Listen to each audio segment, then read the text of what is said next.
We'll hear argument next in Students for Fair Admissions versus the University of North Carolina. Ms. Lewis, I'd like to start by asking you two questions. Does the 14th Amendment prohibit race-based affirmative action? And how does contemporary legislation in the 1860s and 70s affect your answer? Yes, the Equal Protection Clause of the 14th Amendment prohibits race-conscious affirmative action. There is no indication that race-conscious action is permitted in the text of the Equal Protection Clause. Instead, the clause prohibits race-conscious government action. I understand that respondents argue that contemporaneous legislation, such as the Civil Rights Act of 1866 or the Freedmen's Bureau Act, were race-conscious, and that therefore the 14th Amendment does not prohibit race-conscious affirmative action. However, the respondent's argument is misplaced for two reasons. First, contemporaneous legislation is not always historically consistent with the Bill of Rights.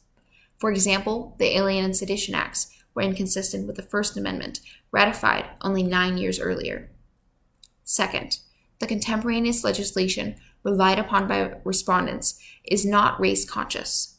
To start, the long title of the Civil Rights Act of 1866 indicates the statute protected, quote, all persons, and was not limited to protecting certain racial groups or persons. Similarly, the legislation creating the Freedmen's Bureau was not particularly race-based because it focused more than just on Black citizens. The Freedmen's Bureau Act was, quote, an act to establish a bureau of relief for freedmen and refugees, including displaced Southerners. That the framers of the 14th Amendment concluded that race-conscious legislation was constitutional in the 1860s and 1870s. Would that argument work 150 years later in a very different society? The framers of the 14th Amendment, even if concluding that race-conscious legislation was constitutional in the 1860s and 1870s, would not make this argument 150 years later. Congress's explanation as to why race-conscious legislation was appropriate would be remedial. That is, to provide remedy and correct previous harms done to Blacks in this case. The 14th Amendment itself was simply enacted to correct the problems arisen from the Civil War, race being just only one of those problems. For example, Section 3 of the 14th Amendment limits the ability of rebels, such as former Confederates, to serve in government. Section 2 and 4 address the misdistribution of representation and the debts of the states, respectively. Because of this context, the 14th Amendment was effected to remedy the harms done specifically to former slaves after the Civil War.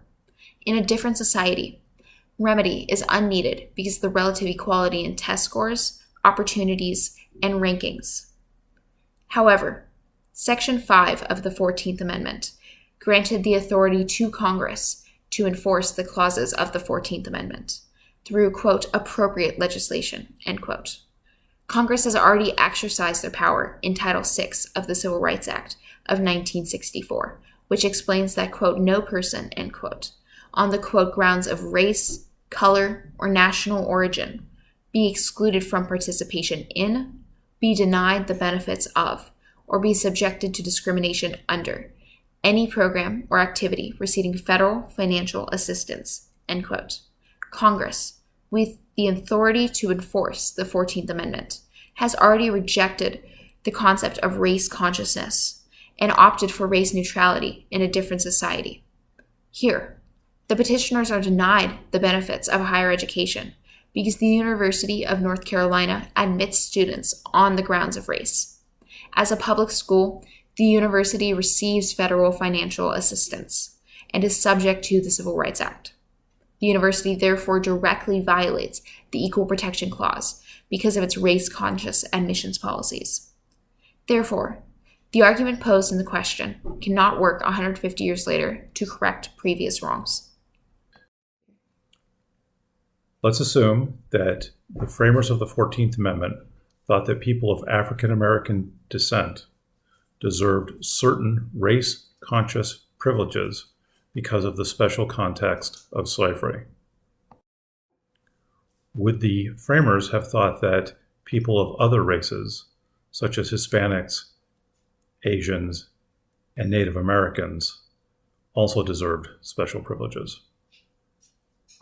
If the framers of the 14th Amendment had thought that people of African descent or African Americans deserved race-conscious privileges due to the unique context of slavery, they would not have thought that then other races, such as Hispanics, Asians, or Native Americans, could receive similar privileges.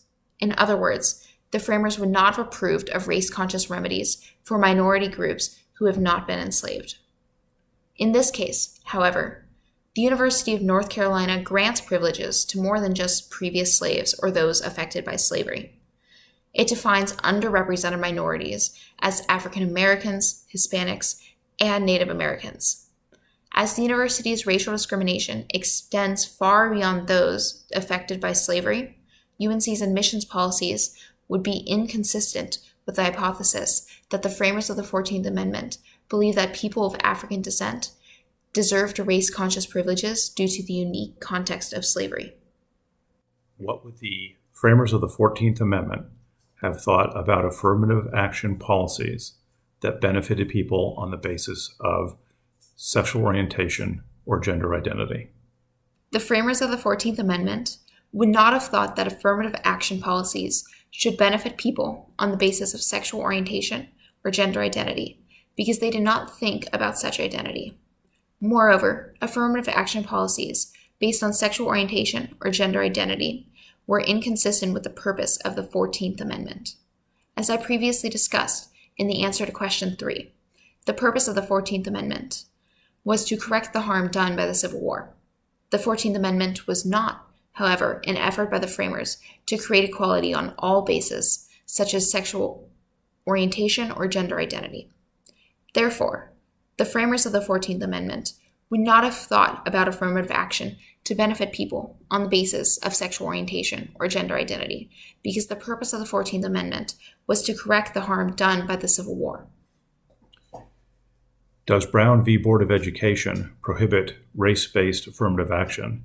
In your answer, please address Bakke and Grutter. Brown v. Board of Education and a line of desegregation cases did not explicitly address race-conscious affirmative action. However, Brown implicitly disapproved of race-conscious affirmative action and addressed the purpose of the 14th Amendment, explaining how segregation was, quote, a denial of equal protection of laws, end quote, and explaining how equal protection was the vital point in that clause. 24 years later, writing for a fractured court, Justice Powell explained Brown's perspective on race-conscious affirmative action as allowable in the context where the purpose is to, quote, address the disabling effects of identified discrimination. Justice Powell explained that race-conscious affirmative action was allowable to correct proven previous discrimination. However, Powell drew a line distinguishing between previous discrimination and a more generic societal discrimination, which he described as, quote, an amorphous concept that may be ageless in its reach into the past, end quote. Justice Powell and Bakke identified two different types of discrimination, one being addressed by affirmative action and one that cannot be addressed. In Grutter, however, this court, agreeing with Justice Powell about Brown, held that there was a compelling interest simply in maintaining a diverse student body without needed proof of previous wrongdoings. That decision is inconsistent with history and precedents such as Brown, Bakke, parents involved, Bob Jones, and should therefore be overruled, as it places no standards on affirmative action. In other words, a diverse student body is not a compelling government interest, and even if it is, race-based admission policies are not narrowly tailored to further that interest.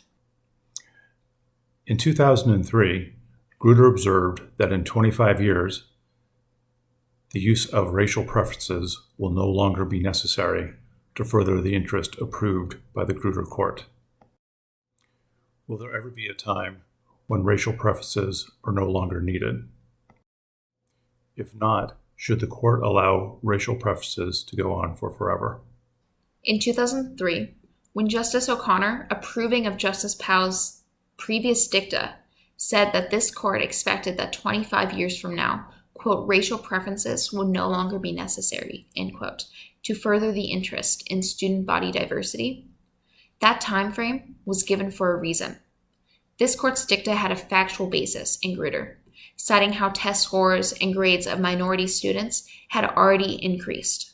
To answer the first question, based off of Grutter, racial preferences will no longer be needed to be used in higher education when the test scores and grades of minority students is roughly equal. Moreover, racial bias is already forbidden in most circumstances, including housing, workplaces, and voting. Therefore, Grutter was already an exception, and now racial preferences are no longer needed because the ills of de jure racial discrimination have been addressed in higher education. To answer the second question, this court should not follow the Grutter court's dicta or allow racial preferences to go on forever because Section 5 of the 14th Amendment, an execution clause, authorizes Congress to enforce the Equal Protection Clause, not this court. Here, Congress has not legislated the use of affirmative action in higher education to achieve greater student body diversity. This court should not usurp Congress's authority. Should Grutter v. Bollinger be overruled? Please discuss the court's application of stare decisis in the recent Dobbs decision. Grutter v. Bollinger, as discussed in our brief, should be overruled because the governmental interest in achieving a diverse student body is not compelling, and any race-conscious admissions policy is inherently not narrowly tailored to achieve a diverse student body. Furthermore, Grutter should still be overruled because the doctrine of stare decisis does not protect Grutter. Grutter's framework with a focus on achieving a diverse student body is neither workable nor does it establish a sufficient reliance interest. To begin, this court in Dobbs explained that past precedents are workable if they establish a standard that can, quote, be understood and applied in a consistent and predictable manner, end quote. This court in Dobbs additionally defined that a reliance interest exists, quote, where advanced planning of great precision is most obviously a necessity, end quote. Here, Grutter is neither workable nor has established a sufficient reliance interest. Grutter is not workable because the Grutter court established no standard on how diverse a student body should be, how much of a plus factor is reasonable, or the line distinguishing good from bad intent. Universities are continually left to their own devices to define Grutter's insufficient standards because universities cannot understand or apply that framework in a consistent and predictable manner. Moreover, Grutter does not establish a sufficient reliance interest where advanced planning of great precision is necessary because race in admissions policies is just one of many factors. Grutter's holding that race can only be considered as a, quote, plus factor means that its overruling, which would remove just one of many factors, will not require advanced planning by universities or students. Therefore, the doctrine of stare decisis, as applied in Dobbs, does not protect Grutter from being overruled because its framework is neither workable nor creates a sufficient reliance interest. If the court declines to overrule Grutter, can your clients, Ms. Lewis, still prevail? If this court declines to overrule Grutter, the plaintiff should still prevail because UNC's admissions policies are not narrowly tailored. US v. Playboy explained that narrow tailoring must demonstrate the least restrictive alternative, and, quote, if a less restrictive alternative would serve the government's purpose, the legislature must use that alternative, end quote. Moreover, in tailoring the use of race in admissions, if a race-neutral alternative can achieve racial diversity, the university should use that alternative. Here, UNC's use of race in admissions is not the least restrictive method of achieving a diverse student body because UNC could use other race-neutral alternatives that have worked for other universities. One example of this is the University of Texas at Austin, which used the 6% policy instead. The 6% policy established that the top 6% of any high school is automatically accepted into the university. This can achieve diversity because there are schools with primarily one race or socioeconomic status. The University of Texas at Austin is therefore capable of achieving a diverse student body without using race in its admissions. UNC, however, is less successful and takes race into account. Their admissions policies are therefore not narrowly tailored to achieve a diverse student body because less restrictive means can be used. If the court overrules Grutter, will the military have difficulty recruiting a diverse armed service? No. If this court overrules Grutter, the military will not have difficulty recruiting a diverse armed service. The holding in Grutter applies to the governmental interest in a diverse student body, while the military is not a school or a college. Therefore, Grutter's ruling does not apply. In short, this court's ruling in Grutter is irrelevant to the military's ability to achieve a diverse armed service because the ruling neither helps nor hinders military recruitment. Respondents argue that the military, with a less diverse selection of minority college students, will have difficulty recruiting a diverse armed service. However, the compelling interest relied upon by UNC is not in maintaining a diverse officer corps, but an interest in maintaining a diverse student body. Even if the university's interest was in maintaining a diverse officer corps, their admissions policy is still not narrowly tailored to further that interest, because their policies grant additional points to Black and Hispanic students without regards to whether or not students join the officer corps after graduation.